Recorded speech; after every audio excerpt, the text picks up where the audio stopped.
जय Hind and hello guys, स्वागत है आपका आपके अपने YouTube चैनल ज्ञानदेव होस्ट में। और इस वीडियो में मैं आपको बताने वाला हूं Rajasthan 4th grade recruitment 2025 apply online process के बारे में कि कैसे आपको लेटेस्ट अपडेट के साथ में इस फॉर्म को फिल करना है। यहां पर गाइस आप चाहे इसको कहीं से भी फॉर्म को भर रहे हैं उसके बारे में आपको संपूर्ण जानकारी दी जाएगी, जिससे कि आप इस फॉर्म को बिना किसी मिस्टेक के भर पाए। जैसे कि आप सब जानते हैं कि ये भर्ती आपकी 53,749 पोस्ट पर निकाली गई है। इसके फॉर्म आप लोग 19 अप्रैल 2025 तक भर पाएंगे।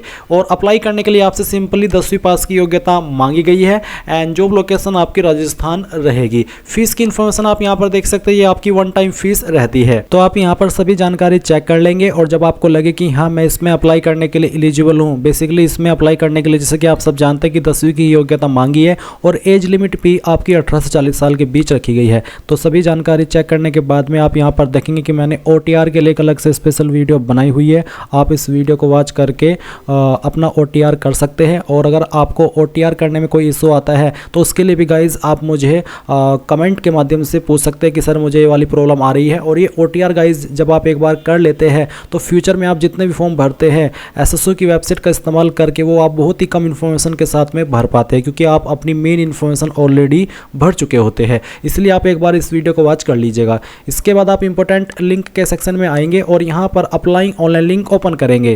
देन आपके सामने यहाँ पर SSO का इंटरफेस आ जाएगा। मैं आपको बता दूं कि अगर आपने इस वेबसाइट का इस्तेमाल करके पिछले 4-5 साल के अंदर कोई भी फॉर्म भरा है तो आपका अकाउंट बना हुआ होगा। आपको यहाँ पर दोबारा से रजिस्ट्रेशन करने की आवश्यकता नहीं है। आप उसी डिटेल से लॉगिन करेंगे जिसमें कि आपको आपकी SSO ID या फिर यूजर नेम यहाँ पर एंटर करना है एंड जो आपने पासवर्ड बनाया था वो डालना है। बट गाइस अगर आप आपका पासवर्ड भूल चुके हैं तो आप यहाँ पर I forgot my password click here, इसके सामने क्लिक हियर पर क्लिक करेंगे एंड देन जो आपकी SSO ID है वो यहाँ पर डालेंगे। जो मोबाइल नंबर या फिर ईमेल ID आपने रजिस्टर की थी वो डालेंगे, ये कैप्चा कोड फिल करेंगे एंड देन सबमिट के ऊपर आप जैसे ही क्लिक करेंगे तो आपको मैसेज के माध्यम से आपका जो पासवर्ड है वो सेंड कर दिया जाएगा। अगर आप आपकी SSO ID भूले हैं तो आपको यहाँ पर उसको भी रिसेट करने का ऑप्शन दिया है। पर गाइज अगर आप यहाँ पर पहली बार इस वेबसाइट का इस्तेमाल करके कोई फॉर्म भर रहे हैं तो आपको रजिस्ट्रेशन करना होगा। इसके लिए आप यहाँ पर रजिस्ट्रेशन के ऊपर क्लिक करेंगे, फिर आपको यहाँ पर सेलेक्ट करना है कि आप इनमें से किस माध्यम से लॉगिन होना चाहते हैं। तो यहाँ पर आपको जन आधार का भी ऑप्शन दिया है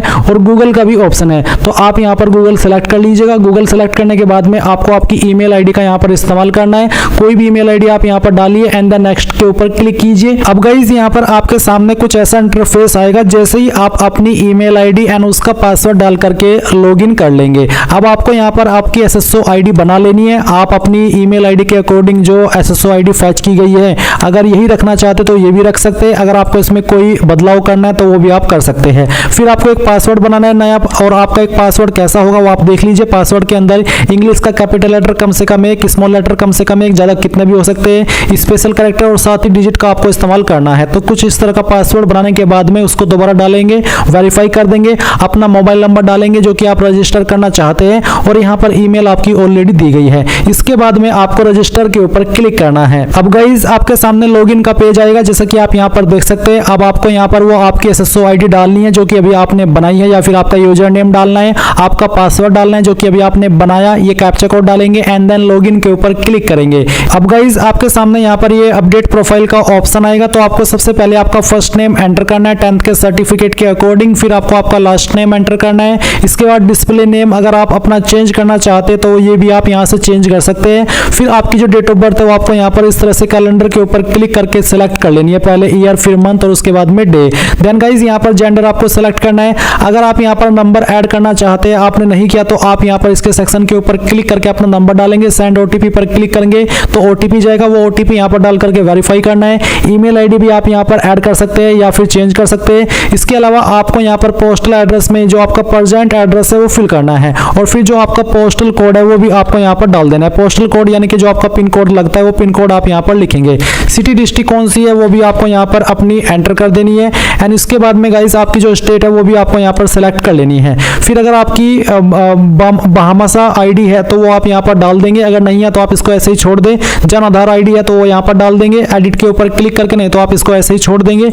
एंड उसके बाद में अगर आपका आधार आईडी है तो आप यहाँ पर डालेंगे, कोई ओल्ड एसएसओ आईडी है तो आप यहाँ पर दे देंगे। एंड उसके बाद में इन सभी जानकारी को चेक करते हुए आप अपडेट के ऊपर क्लिक करेंगे। प्रोफाइल की जानकारी अपडेट करने के बाद में गाइज आपको यहाँ पर लेफ्ट साइड में सिटीजन एप्स G2C इसके ऊपर क्लिक करना है। इसके ऊपर क्लिक करने के बाद आपके सामने ये सभी एप्स आ जाएंगे। आपको यहाँ पर रिक्रूटमेंट पोर्टल सर्च करना है, तो आप यहाँ पर REC लिख दीजिए और जो रिक्रूटमेंट पोर्टल का ऑप्शन है ये आपको टिक करना है। अब गाइज आपके सामने यहाँ पर ऑनगोइंग रिक्रूटमेंट सेक्शन के अंदर सबसे नीचे की तरफ क्लास 4 एम्प्लॉय डायरेक्ट रिक्रूटमेंट 2024 देखने को मिलेगी। आप अप्लाई नाउ के ऊपर क्लिक करेंगे। इसके ऊपर क्लिक करने के बाद में आप यहाँ पर क्लास 4 इसके ऊपर क्लिक करेंगे।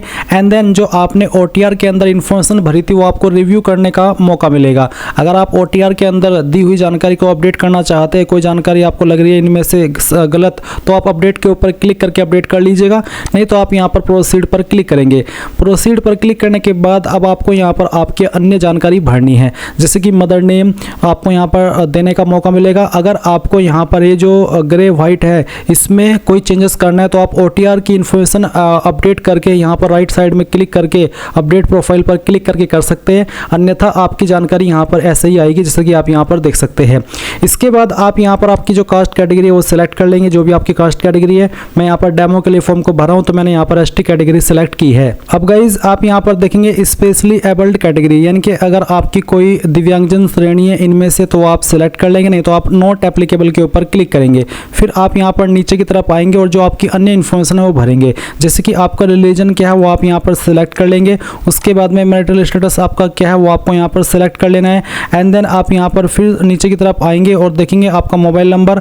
अगर आपका मैरिटल स्टेटस अनमैरिड के अलावा अन्य है तो आपको यहाँ पर जीवित बच्चों की संख्या देनी है, 1/6/2002 से पहले कितनी है और 1/6/2002 के बाद में कितनी। और अगर आप अनमैरिड है तो आप यहाँ पर इसमें 00 लिख देंगे। फिर व्हाट्सअप मोबाइल नंबर अगर आपका अलग से है तो आप यहाँ पर डाल दीजिएगा। इसके बाद आप यहाँ पर देखेंगे ईमेल आईडी, उसके बाद में आधार आईडी डालने के बाद आप वेरीफाई के ऊपर क्लिक करके इसको वेरीफाई कर देंगे। जन आधार आईडी आपके पास अगर है तो वो भी आप यहाँ पर डाल दीजिएगा। फिर पूछा है अप्लाइंग फॉर, क्या आप राजस्थान के अनुसूचित क्षेत्र से संबंधित है, अगर हाँ तो यस, अगर नहीं तो आप नो करेंगे। फिर जो आपका प्रेजेंट एड्रेस है वो आप यहाँ पर भरेंगे। लाइन 1 और 2, 3 के अंदर आप थोड़ा पार्ट आपके एड्रेस का डाल दीजिएगा।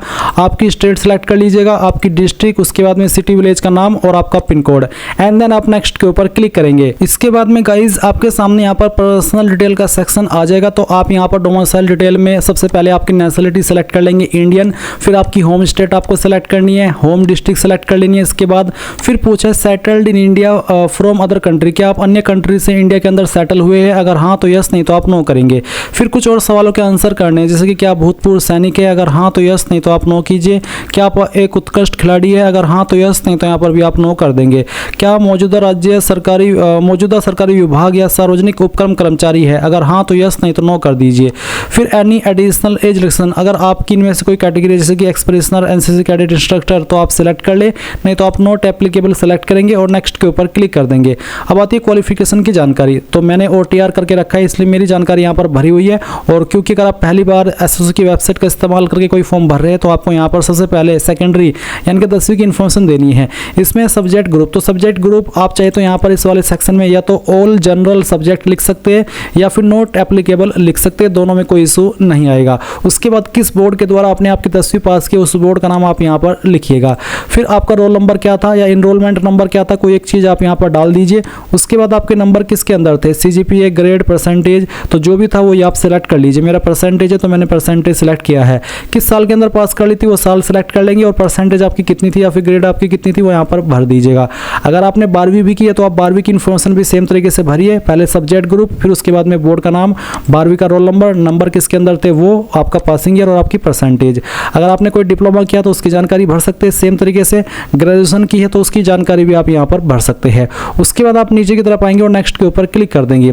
अब आता है आइडेंटिफिकेशन एंड इनक्लोजर, तो आप यहाँ पर आपका फोटो साइन अपलोड करेंगे। फोटो का साइज 50 से 100 KB के बीच में और सिग्नेचर का साइज 20 से 50 KB के बीच में रखा है। तो चूज फाइल के ऊपर क्लिक कीजिए और जहाँ पर भी आपकी फोटो फाइल है वो आपको सिलेक्ट कर लेनी है। मैं इस फॉर्म को डेमो के लिए भर रहा हूँ तो मैं यहाँ पर एक रैंडम फाइल ही अपलोड करने वाला हूँ। तो चलिए मैं इस फाइल को सिलेक्ट करता हूँ।